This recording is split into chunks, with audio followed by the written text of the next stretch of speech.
Hey dostlar, hoş geldiniz. Bu değerli içeriği kaçırmamak için hemen abone olun ve videomuza bir like bırakarak bize destek olun. Şimdi daha fazla bilgelik dolu içeriğe doğru yola çıkalım. Antik stoacılar, zamansız bilgelikleriyle bir zamanlar şu anda olduğumuz dünyada dolaştılar. Onlar da başta cazibeler, dikkat dağıtıcılar ve kötü alışkanlıkların yükü olmak üzere aynı zorluklarla karşılaştılar.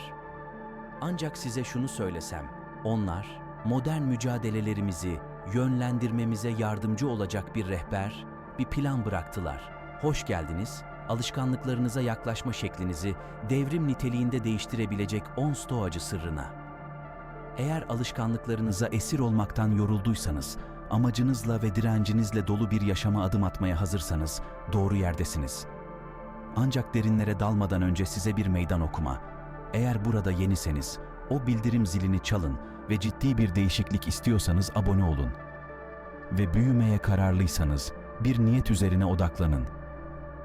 Niye anlamı üzerine öncelik verin, genellikle sonuçlara takılırız, başarı, aşk ve zaferin hayalini kurarız. Ancak stoacılık bize niyetin sonuçtan daha önemli olduğunu öğretir. Sonuçlar genellikle kontrolümüz dışındadır, ancak niyetlerimiz her zaman elimizin altındadır. Marcus Aurelius bir zamanlar, "Evren değişir, hayatımız düşüncelerimizin yarattığı gibidir" dedi. Gerçek güç niyetlerimizdedir. Niyetlerimize odaklandığımızda sonuçlar doğal olarak gelir. Bu alışkanlıklarla ne ilgisi var diye düşünebilirsiniz. İyi niyetler geliştirdiğimizde eylemlerimiz doğal olarak onlarla uyumlu hale gelir. Kötü alışkanlıklar genellikle yanlış veya yetersiz niyetlerden kaynaklanır. Bu nedenle neden yaptığınızı düşünün. Sıkılmış mı, acı çekiyor mu, yoksa gerçek bir büyüme için mi? Durdurmanın gücü. Kaç kez duraksamadan anında tepki gösteririz. O anlık tepki ve içgüdü kötü alışkanlıklarımızın çoğunun kaynağıdır. Stoasilik bize düşünseli bir eylemin önemini öğretir. Epiktetos'un dediği gibi, önce kendine şunu söyle, ne olmak istiyorsan sonra yapman gerekeni yap. Bu, düşünceli bir eylemin önemini tanımak anlamına gelir. Durmak, tepki vermek yerine yanıtlamamıza izin verir. İkisi arasında büyük bir fark vardır. Yanıtlamak düşünceliyken, tepki vermek dürtüseldir. Bir kötü alışkanlığı değiştirmek için ustalar olmalıyız. Pause, durmak, bir sonraki adımımızı bilinçli bir şekilde seçmemize olanak tanır. Rahatsızlığı benimseme. Konfor alanları rahattır değil mi? Ancak stoacılar derinlemesine anladılar ki rahatsızlığın değeri vardır. Kendilerini zorlamak, sınırları zorlamakta inanılmaz bir değere sahiptir. Seneca bilgece dedi ki, zorluklar zihni güçlendirir, işçilik de vücudu güçlendirir. Büyümeyi rahatsızlıkta buluruz. Alışkanlıklar genellikle hemen bir tür rahatlık sağlar. Bir dilim daha pasta, şovları izleme ya da erteleme. Ancak uzun vadede bunlar ilerlememizi engeller. Bilinçli bir şekilde rahatsızlığı seçerek bu zararlı alışkanlıklara meydan okuruz. Geçici bir rahatsızlığın kalıcı mutluluğa yol açabileceğini kendimize hatırlatmalıyız. Bu kendimizi işkence etmekle ilgili değil, zararlı konfor ile gerçek rahatlık arasındaki farkı anlamakla ilgilidir. Bir kötü alışkanlığa geri düşmek üzere olduğunuzda kendinize sorun. Bu konfor bedeline değer mi? Kendini günlük olarak yansıtma. Her gün eylemlerimizi düşünmeye zaman ayırmak dönüştürücüdür. Stoacılar bu pratiği yeminle benimserdi. Günümüzü, kararlarımızı ve duygularımızı anlayarak alışkanlıklarımız hakkında içgörüler elde ederiz. Lucius Annaeus. Seneca şöyle dedi: "Gerçek mutluluk, geleceğe endişeli bir bağımlılık olmadan şu andan zevk almaktır." Yansıtma, şu anın tadını çıkarmamıza ve ondan öğrenmemize olanak tanır. Günlük tutmak burada güçlü bir araçtır. Her gün düşüncelerinizi yazmak önemli bir fark yaratabilir. Yansıma yoluyla desenler ortaya çıkar. Hangi eylemlerin olumsuzluğa, hangilerinin olumluluğa yol açtığını görmeye başlarsınız. Bu içgörü, kötü alışkanlıkları kırmaya çalışırken değerlidir. İlk başta gerçeklerle yüzleşmek belki zor olabilir. Ancak unutmayın ki, öz farkındalık büyümenin ilk adımıdır. Kendinize şu soruları sorun. Neden bunu yapıyorum? Sıkılmış mıyım? Acı çekiyor muyum? Yoksa gerçek bir büyüme için mi çaba harcıyorum? Doğayı rehber olarak kullanma. Stoacılar, doğayla uyumlanmayı, ritmini ve akışını anlamayı ve ondan öğrenmeyi savundu. Doğa, dirençli ve uyum sağlayabilen bir öğretmendir. Marcus Aurelius şöyle dedi: "Doğa acele etmez ama her şeyi başarıyor." Bu dersi alıp alışkanlıklarımıza uygulayabiliriz. Doğanın sabrı ve azmi, değişikliklerin anında olmadığını gösterir.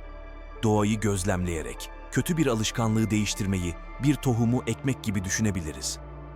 Zamanla, özenle ve sabırla büyüyecek ve dönüşecektir. Teknolojinin hüküm sürdüğü bir çağda, doğa ile iç içe olmanın terapötik etkilerini unutmamak önemlidir. Bunun için bir parkta yürüyüş yapmak veya bahçede zaman geçirmek zihni canlandırabilir. Korkuyu merakla değiştirme. Korku güçlü bir motivatör veya felç edici bir engel olabilir. Ancak bu duyguyu nasıl gördüğümüzü değiştirebiliriz. Stoacılık, korkuyu merakla ele almayı öğretir. Korku belirdiğinde kendimize şu soruları sormak faydalıdır.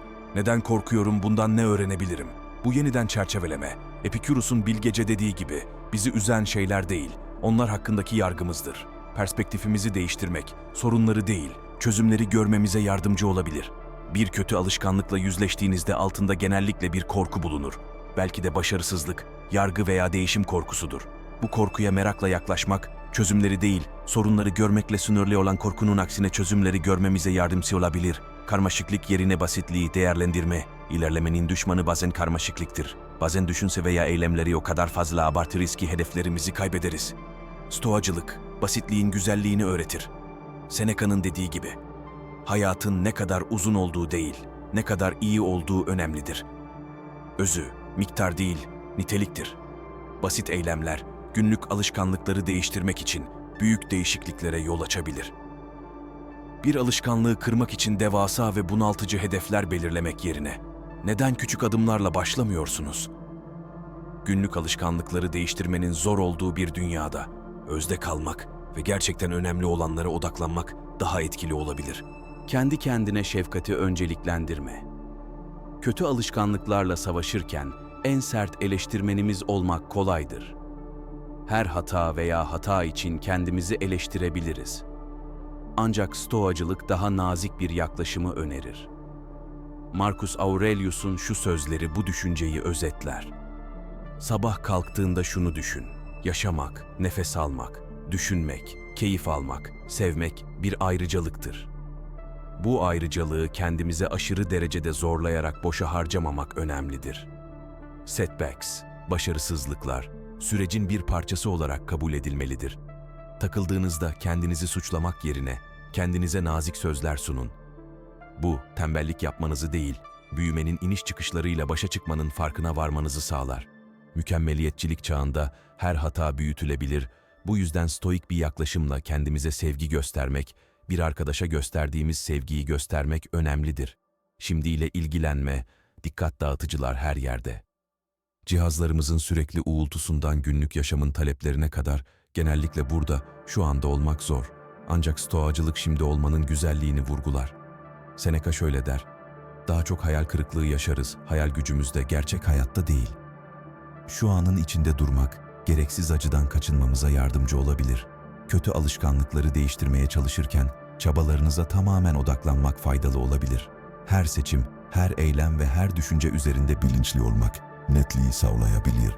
Zihniyetinizi değiştirmenin gücü burada yatar. Zihniniz geçmiş hatalara veya gelecekteki endişelere kaydığında nazikçe geri getirmek, değişimin gücünü şu ana getirir. Değişimi gerçekleştirmek için bu anı seçiyorsunuz ve gerçek güç şu andadır. Özellikle günümüz hızlı tempolu dünyasında bu zor bir meydan okuma olabilir. Ancak hatırlayın, sadece var olmaktan ziyade kaliteli bir yaşamı seçiyorsunuz. Dayanıklılık inşa etme. Hayat bize zorluklar atabilir, bu kaçınılmazdır. Bu anlarda önemli olan darbenin ne kadar sert olduğu değil, geri dönüşümüzün ne kadar güçlü olduğudur. Stoacılık, zorluklar karşısında dirençli olmayı öğretir. Epiktetos'un ifadesiyle, zorluklar bir kişiye ne olduğunu gösteren şeylerdir. Dayanıklılık geliştirmek, bir kas inşa etmeye benzer. Zorlukları doğrudan karşılamak ne kadar çok olursa, o kadar güçlü hale gelirsiniz. Bir kötü alışkanlığı kırmakta bir geri adım atıldığında, bunu bir ders olarak kabul etmek, öğrenmek ve üzerine çıkmak önemlidir. Kırılmanın bir hata değil, Bir öğrenme süreci olduğunu unutmamak gerekir. Bu süreci kabul edin, öğrenin ve üstesinden gelin. Kötü alışkanlıkları değiştirmek bir maraton gibidir. Hız değil, dayanıklılık önemlidir. Dayanıklılık geliştirdiğinizde sadece alışkanlıkları değiştirmekle kalmaz, hayattaki birçok zorluğa da başarıyla karşı koyarsınız. Değişim yolculuğunuza ortak olun. Abone olmayı unutmayın ve bu değerli içeriklere bir beğeni bırakarak bize destek olun. Birlikte daha fazla bilgelik dolu içerikler keşfetmeye devam edelim.